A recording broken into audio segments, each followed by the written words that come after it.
The draft starts tomorrow, and I cannot wait. Let's talk even more about what the Panthers may do beginning on Friday night, assuming they do the right thing and stay put there at 33.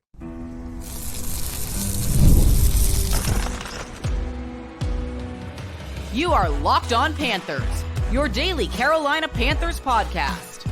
Part of the Locked On Podcast Network, your team every day. Welcome into another edition of the Locked On Panthers podcast, part of the Locked On Podcast Network.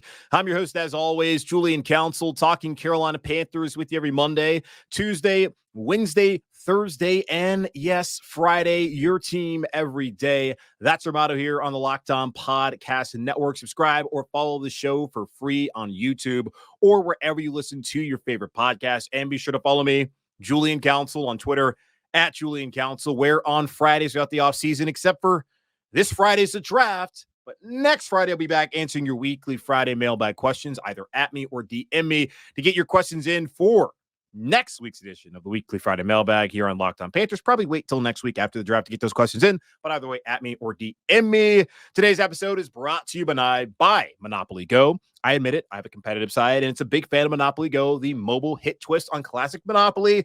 So join your friends and download Monopoly Go now on the App Store or Google Play Store. On today's episode, Alex Zietlow, the Charlotte Observer, is going to help me get through this waiting period of not having the draft here. I'm ready to get to the draft. I've talked about the draft for months now. Not even months, but like over a month. It really feels like the last week of March. I tried to hold off until April just to know that there's only going to be so many things to talk about. And unless the Panthers make a lot of moves there, potential trades leading up to the draft, won't be anything new to say. But I think we did a good job. We made it through. Would have liked to have more people on. Just didn't have some schedules work out in line, but it's okay. I hope you guys enjoyed it. If you didn't, well, that's on you, and partially on me as well. Maybe all on me. I don't know, but I appreciate all of y'all for watching and tuning into the show wherever you do and wherever you are across the world. And I appreciate Alex Zietlow for coming in here and helping me out as we discuss what exactly the Panthers may do, what they should do, and just if this team can truly improve over the course of this upcoming week here as the NFL draft gets underway Thursday night in Detroit. So here in just a moment, you'll hear from Alex Zietlow, beat reporter over at the Charlotte Observer. All right, back here on Locked On Panthers, as promised, Alex Zietlow, one of the beat reporters over at the Charlotte Observer covering the Carolina Panthers. Check him, Mike K, Langston Wirtz, and Scott Fowler out on Processing Blue, their Carolina Panthers podcast, as we have the 2024 NFL Draft finally happening this week, Alex, up in Detroit, Michigan. Are you headed up to Detroit for the draft? No, I am not. I believe Scott Fowler is to follow along Drake May and his journey. Obviously, he's a Charlotte boy.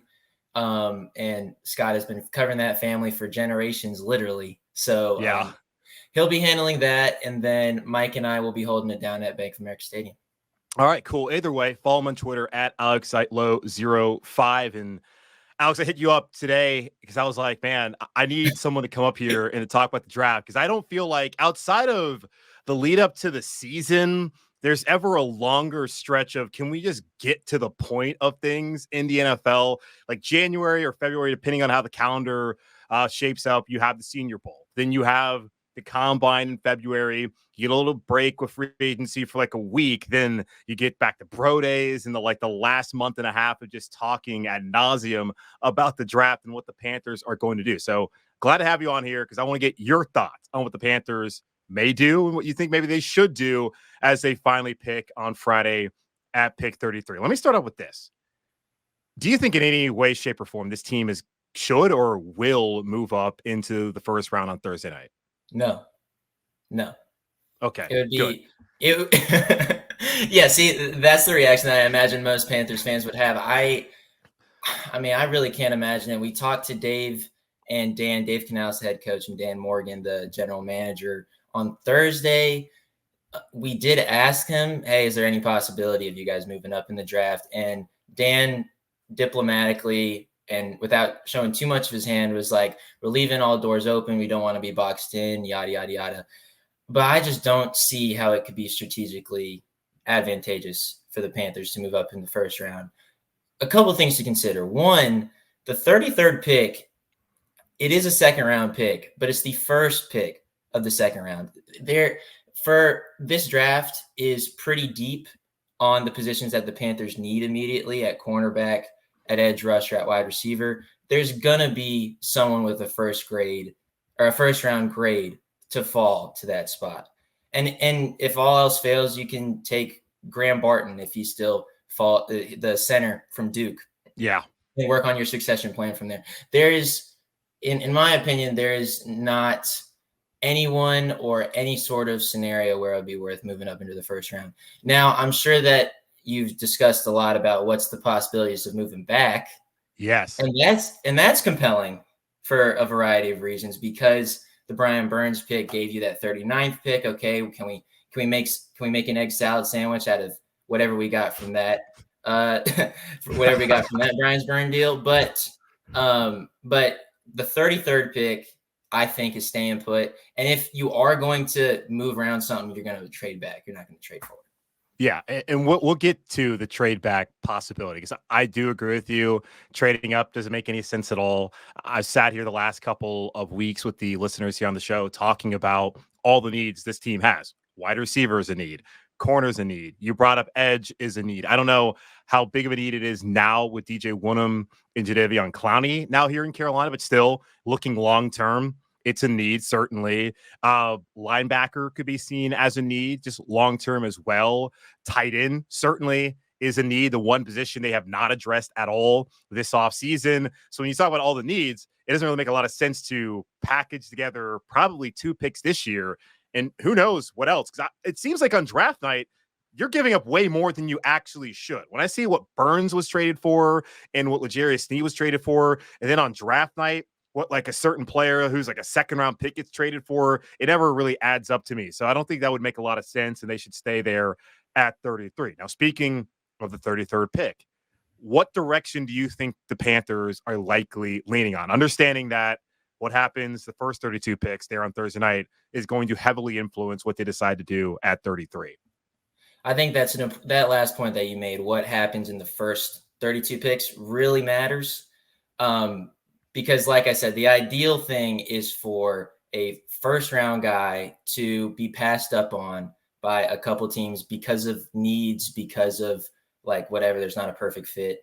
And then someone like Nate Wiggins out of Clemson, this really good cornerback with fantastic speed, would fall to the Panthers. That is an ideal sort of situation. I mentioned Graham Barton. He's going to be a great offensive lineman in this league. He was playing at a position at Duke for most of his time. He started as a center, and then they really needed him at left tackle. He was like, sure, I can do that. I have the agility, I have the speed to do that. He spent his NFL scouting combine and the pro day as a center, which kind of signals to you, hey, he wants to be a center in the NFL. And the Panthers do need a center. They have Austin Corbett they planning on moving him from right guard to center this year. But I mean, one, he's a veteran player. He's been in the league for a long time, back-to-back seasons with knee injuries. He's on a final year of his contract here in Carolina. So that's a possibility. But I guess to answer your question, like what if they're going to silo in on, okay, what position do we need? I think it's the one that fans have been clamoring for, and it's wide receiver. Yeah. I don't know who your favorite guy is in this deep wide receiver draft outside of Marvin Harrison Jr. You don't gotta be wishing on the star. No, of course the top 4 guys, like Marvin Harrison Jr., he's probably going to be a Cardinal depending on what the Arizona decides to do. I know their GM talked about on Monday that they're open for business, yada, yada, yada. Malik Neighbors, he's not going to be there. Roma Dunze, Brian Thomas, they're not going to be there. After that, I would love to see A.D. Mitchell available at 33. I like Ladd McConkey. I personally love Keon Coleman. I understand the concerns there about separation and just his route running ability. I just watched what he did this past year at FSU and became enamored with him. But he wouldn't be, if 80 is on the board, like that's not my pick. But it depends on who's available. So I want A.D. Mitchell. I just don't think he's going to be available in the second round. Julian, have you seen the stuff that is it was circulating today? We're recording on a Monday about Xavier Leggett out of South Carolina Have you I seen did that? see he was on someone's podcast saying the Panthers promised him that if he's there, that's our guy. Oh yeah. I mean, so I haven't been reporting on the NFL for super long. I'm embarking on my second season, but I've been a junkie about this sort of thing for a while. I haven't really heard a prospect be that honest before, or kind of just like being like, "Hey, no, I'll happily tell you what these franchises are telling me." I mean, good for him. It was great. It's great content. I personally like Xavier Leggett's like measurables. Yeah. The fact that I mean, I don't think Dan Morgan particularly cares if he's drafting a local guy or not, but I mean, the fact that he's from South Carolina is also compelling to me as well. And they then love Gamecocks. They have so many of them on the roster right yeah, now. I mean, if you can, and let's be clear, if you can keep them healthy, they have been great. JC Horn is really good when he's healthy. That defense, that secondary is really good when he's out there. Clowney, well, we can talk about Clowney a little bit if you have the appetite for it, but he can also be really good. He's a really good run stopper, which is something that doesn't show up in his Pro Bowls and his All Pros. Everyone just thinks of him as this like get after the quarterback guy. He's a great run stopper. Something Burns didn't do well either. Yes, if we're being honest. And I think Burns at this stage in his career is the better pass rusher. And of course, I also understand if Panthers fans feel a little bit of PTSD from taking someone who's a bit of a veteran from the Baltimore Ravens coming off a resurgent season. Sounds a lot like Justin Houston. But I think there's a lot about Clowney that people are overlooking. And I think a lot of that is the run stopping. Okay, but what the two guys that I kind of am thinking about, and you didn't mention him in your wide receivers, guys, Xavier Leggett and Xavier Worthy, the two Xaviers. Okay. Xavier Worthy, super fast, like literally broke the record for 40-yard dash at the NFL Combine in February. Well, that's pretty much all I really know about him. He had recorded pretty good stats in his college career, but I mean, the Panthers need someone fast. They thought they were getting that in DJ Chark last year. They need someone to stretch the field. They need an offensive line to hold pass rush. But the way you do that is to get someone really explosive. So I'm kind of rambling, but those are the two guys I want to, or those are two guys that I would expect the Panthers to get at wide receiver. Yeah, and I keep seeing all the mocks they got Xavier Legette's pretty popular pick. I want to say it was Jordan Reed on Monday at ESPN. He had the Panthers taking Jackson Powers Johnson, another center prospect who I like a lot, out of Oregon at 33. Then at 39, he had them taking Xavier Legette. And I've seen Legette go at 39. I've seen the Panthers take him at 33. I've even seen trade back possibilities with Legette being picked by the Panthers. Let's take a quick pause. And then let's get in. I see you shaking your head thinking he's probably not going to be there, which I probably would agree with you. Let's take a quick pause and let's talk about a potential trade back possibility or scenario for the Carolina Panthers on Friday night here in just a moment on Locked On Panthers. Passion, drive, and patience, the formula for winning championships, is also what keeps your ride or die alive. eBay Motors has everything you need to maintain your vehicle and level it up to peak performance, from superchargers, roof racks, exhaust kits, LED headlights, and more. Whether you're into speed, power, or style, eBay Motors has got you covered with over 122 million parts for your number one ride or die. You'll always find exactly what you're looking for. And with eBay Guaranteed Fit, your part is guaranteed to fit your ride every time or your money back. Because with eBay Motors, you're burning rubber, not cash. With all the parts you need at the prices you want, it's easy to turn your car into the MVP and bring home huge wins. Keep your ride or die alive at ebaymotors.com. Eligible items only. Exclusions apply. eBay Guaranteed Fit, only available to U.S. customers.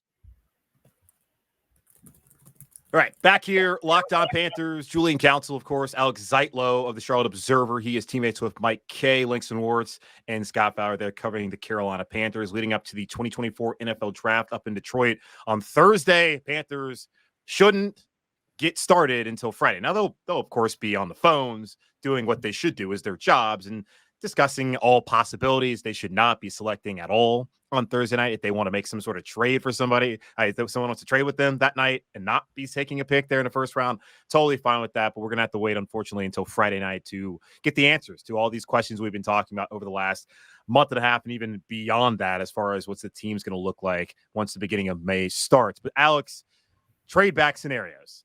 I don't think a trade up makes sense, but trading down from 39, 33, no, I think they value that pick too much. And you're going to have a player, as you mentioned earlier, who is a first round talent that did not go in the first round. So you don't trade that. But 39, knowing that you need an edge, you need a corner, you need a wide receiver, assuming they don't take wide receiver there at 33 and all the other spots, that seems like the pick where you trade back, find a way to pick up another day 2 pick, even if it's not in the second round, if it's another one in the third round, that would make sense to me for the Panthers on Friday. What do you think about their potential plans there if they may want to trade back, and just if that would make sense to you? Well, I do think it would make sense to you. It's funny. I'm looking through Mike K's 7 draft mock draft that he put up a couple weeks ago. He's got another one coming up either tomorrow or Wednesday. But it's funny. I tend to agree with you that those are the spots that the Panthers need to hone in on. You mentioned wide receiver, cornerback, edge rusher, inside linebacker. You also mentioned Mike has Jatavion Sanders, a tight end out of Texas, in his first pick in the second round. And I think you kind of expressed this earlier in your introduction. A tight end is also something that could be really useful. I mean, yeah. What rookie quarterback has thrived without a good tight end? I know Bryce Young's not a rookie anymore. What young quarterback in the league has thrived recently without an established tight end? I mean, we know CJ Stroud had Dalton Schultz last year in Houston, and he was great. He was huge for him. Just think about the Panthers. They bring in Hayden Hurst, who flames out. Texans bring in Dalton Schultz, who's great. So, yeah. But go on. I was going to just add on to that. Frank Reich, he talked to a lot of the local reporters about how, once we get into the red zone, we're going to, like, when Phillip Rivers and Antonio Gates, when I was working with them, we had so many options of how to, get into the end zone from there. And then, of course, the first game against the Atlanta Falcons, they run like a beautiful set thing that had Hayden Hurst wide open in the flat for Bryce Young's first touchdown pass. And all of us were like, okay, yeah, I guess this is what's going to happen when the Panthers are in the red zone. And then it just doesn't happen for the rest of the year, whether that be because of Hayden Hurst or because of whatever. We have litigated last season far too much. We're moving on. But I don't know. I think a tight end, a really good tight end might be compelling. At this point, I think, and Dave said this on Thursday, they have addressed enough via free agency where they can kind of go in here, not be boxed in, and try to take the best available guys. Right. They have addressed enough on edge rusher where they are not, it's not like they're going to be putting out a practice player the first couple games of the season if they don't get somebody. I mean, you got an all-pro guy in Jadeveon Clowney, and then you got DJ Wanham, who traumatized the Panthers fan base when the Panthers thought they were going to get their first win against the Vikings, and then DJ just said, "Nah, I'm gonna change that." They are okay in the cornerback position if JC Horn is healthy. They still need considerable depth there, but they have in free agency, I think Dan Morgan personally has done a really admirable job of making it so the team right now fully healthy can be competitive. And so that really does liberate you to getting the best guys on the team. Let's be clear. Alex Zietlow is not saying that the Panthers with this team right now will be over 500. They will not be a playoff team as they are right now. That is not what I'm saying. I'm just saying that they are in a better position than I thought they would be come draft time. So, okay, I'm rambling once again. I'm really sorry, Julian. No, you're fine, man. But look, hey, that's good. Let's do these thoughts out. We'll think out loud. I appreciate you, but but I think that at this point, just take the best guy. And if it's a tight end from Texas and you already took a wide receiver from Texas and Xavier Worthy, see, I bring him back again. Mm-hmm. Who knows? Who cares? Draft the entire Texas roster for all I care. I mean, the guiding principle is be better on offense. Yes. Be better on offense. Find ways to surround Bryce Young with playmakers. And if that is getting a tight end as one of your 2 picks, if you're going to trade back from 39, then so be it. That's my opinion. Yeah. And they're already going to be better in my mind because they've addressed the offensive line. If the O-line sucks, you don't have a chance. And let's be honest, the last couple of years since they went to the playoffs, they've had a bunch of bad O-lines, whether it's been due to injury or the guys just couldn't hack it at this level. If you have a good O-line, which they should, and if you can have a healthy O-line, which of course we have no idea whether that's going to be the case, you can have success, even if you don't have the best playmakers on the outside. And they have to add more, and I think they should get a wide receiver. I do like the Jatavion Sanders pick. I had someone who listens or watches the show hit me up and suggest the Panthers should trade up in the first round for Brock Bowers. And my response was, why do that when you could just take Jatavion Sanders potentially like in the second round there? I've even seen him in the third round. I saw Joe Person at The Athletic had him going in the fourth round at 101. I have a hard time seeing that, but maybe that's a possibility. It would be great for Carolina if they could get Jatavion Sanders there in the fourth round. I don't know if he's going to be there at all, but tight end, that's like the one position they have not addressed at all. And I wouldn't be upset at all if they went out there and finally did that, like in the draft this weekend. Corner, though, I feel like they got to get a corner. I just, JC, we'll see what they decide to do with the 5th-year option here in about a week and a half. And then Dane Jackson, fine player. But I don't know how comfortable they can really feel about those two and Troy Hill. Like, I feel like they need to get a cornerback in this draft. Yeah. How do you feel? How have you processed the idea of Stephon Gilmore making his return? Now, that's something that I did think about when I was kind of just going through some thoughts I had on Monday for the show, where I was like wondering, when are they going to address defense? Because I think offensively, that's where they're still going to address right at the bat, 33. That's offense. I think trade back is very likely at 39.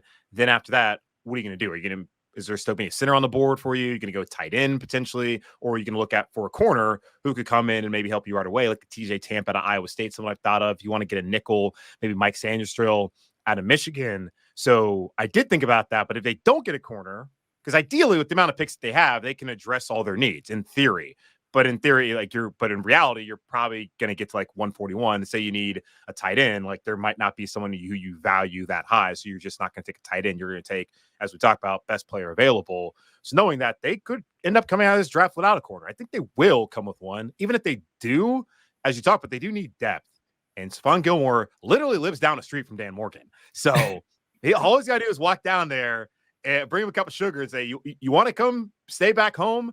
I do like that idea. I still think long-term, as great as it is, have like Clowney and Woodham. Well, Woodham could be a long-term guy, but like Josie Jewell, like those are not going to be long-term guys. They need to start identifying the future players on this team because as you believe, there should be competitive, like not meaning they're going to actually win a lot of games, but they shouldn't be an embarrassment like they were last year. You're going to need some younger guys eventually to step up and to really be the foundation. And it would make sense that they could get that in a lot of spots this draft, but particular corner, not knowing whether JC is going to have this 5th-year option exercise. Now, do you think, let's get into that just for a sec before we get out of here. Do you think that's something they're going to do? Because I'm looking at it, I just don't think it makes a lot of sense, just based off of he's missed 29 out of available 51 games. I have not spoken to Stephon Gilmore's agent.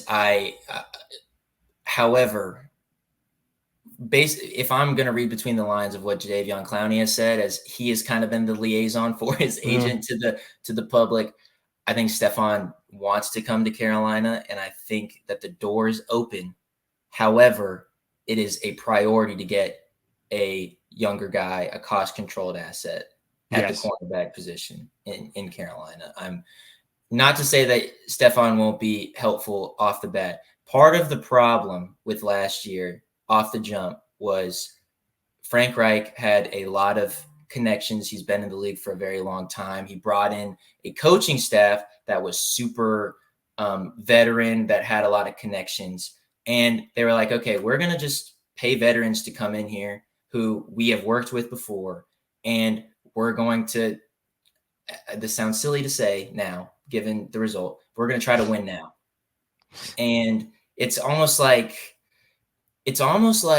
in many ways, Dan Morgan, Dave Canales, Brant Tillis, the salary cap guru, kind of was just like, okay, I guess we have to start over because we had so many veterans this year. And if you look at all the players that they've acquired, all of them have been under 30 years old, besides Jadeveon Clowney. Most of them have been either like just coming off their rookie contracts who, and the teams were willing to trade them because they might not have been wanting to re-sign them. And then they actually had another cultural shift, and they locked down Derek Brown for the long term because they're like, okay, we don't want this guy getting away after we spent 4 years developing him. So I really think that the Panthers are looking long term here, and when you align, it's hard to align that with taking Stephon Gilmore. But let's not sugarcoat this. Stephon Gilmore's still a dog. He in 2019 he was Defensive Player of the Year.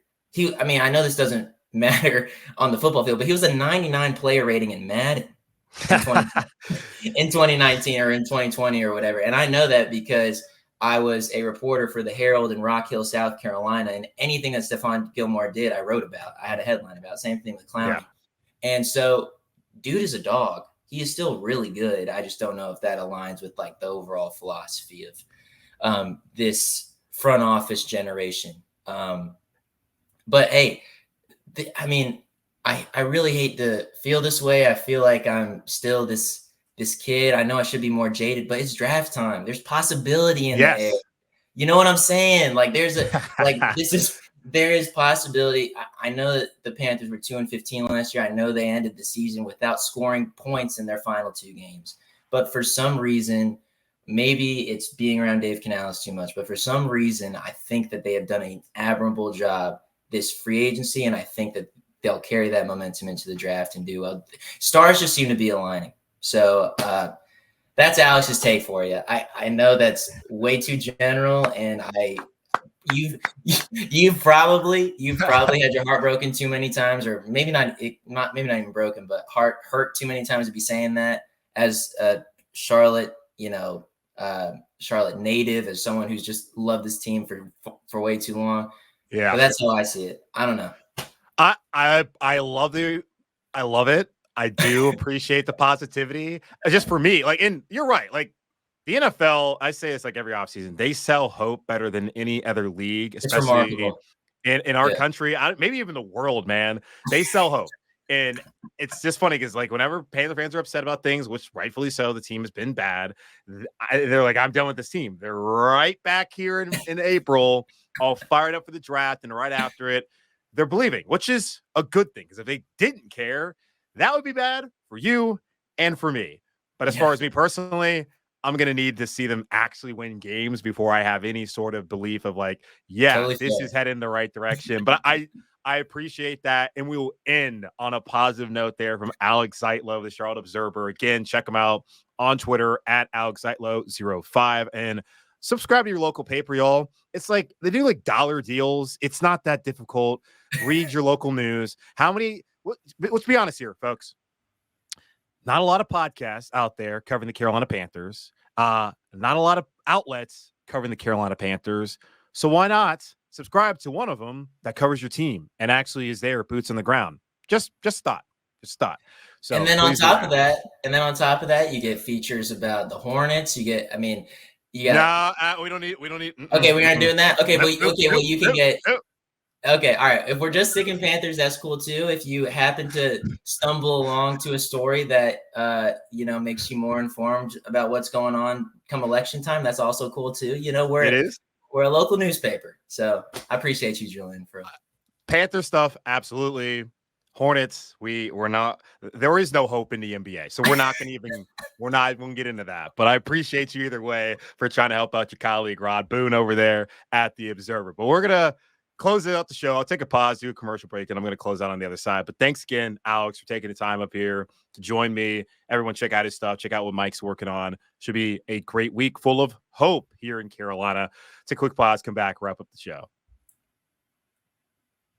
We've all been there before, either as a player or a fan. It's halftime, and the scoreboard is not looking good. You're feeling low, not sure if you or your team can pull out a win. That's when you dig deep, lift your head up, and say to yourself, time to get back in the game, pull off some bank heist, and take as much of my friends' money as I possibly can. That's right. The smash hit mobile game Monopoly Go lets you compete with your friends to get the most riches and the biggest empire. It's the Monopoly you love, but on your phone anytime, with tons of new twists, including leaderboards to compare your progress to your buddies. There's so much to do. Play on countless dynamic Monopoly boards. Make your friends bankrupt by smashing their landmarks with a wrecking ball. Charge other players rent from your iconic properties. You can even work with your friends to crack open community chests and in tournaments to get extra rewards and climb the leaderboard. So get back out there, put on your game face, and download Monopoly Go, now free on the App Store or Google Play. All right, good stuff there from Alex Zietlow, the Charlotte Observer, and getting y'all kind of fired up, I would think, at the end there, talking about it's time of hope. The draft's here. Let's get some guys to come in here, let's get some dogs to help this team out. He's right. He is right. It's a possibility to make your team better. And there's been a lot of positivity with Dave Canales, just his effervescent energy here in Carolina, what Dan Morgan's been able to do by bringing in Robert Hunt, Damian Lewis, trying to shore up that offensive line, Josh Nijman as well, and finding better roles for some guys that had to start last season and getting them down the depth charts. And they have experience there and depth, which is absolutely paramount for any team in the NFL to have offensive line depth. But to go out there and trade for Deontay Johnson, the way they were able to make that happen, Jadeveon Clowney, that signing, beating out the Ravens for him, and also the Jets. And yeah, you want to be home, but still that's a coup for Dan and this organization early on in his tenure as the general manager. And I just love all the contracts that Brent Tillis was able to agree to as far as not having dead money void years at the end of those deals, and that they can get out of it easier than when Samir Suleiman and Scott Fitterer won the show here in Carolina. So my hope is they can have the board fall their way. That's the big thing. We can talk about 33, what they should do there, who they should want there, but it all depends on what happens those first 32 picks. I'm really looking at pick 32 at the Kansas City Chiefs. If the Chiefs take a receiver, which I think they're going to do, it's going to make things a little bit more difficult for Carolina as far as getting the guy that they want. And I would love to see A.D. Mitchell there. I don't think he's going to be there. Alaba Conkey could be there, but I guess on Monday I predicted that I think Kansas City looking for a guy who can separate, who can make plays, can be a sure-handed receiver right out the gate. Alaba Conkey would make a lot of sense for the Kansas City Chiefs as they try to figure out their receiver situation and what's going to happen with Rashee Rice. And look, I like Keon Coleman. Xavier Legette feels like that's going to be the guy. It feels way too open of a secret, especially for someone who cannot be drafted by this team until the second round. Feels way too open of a secret, especially him coming out and saying flat out that they promised him. Going to raise my eyebrow there on whether they really did or not, but maybe they did.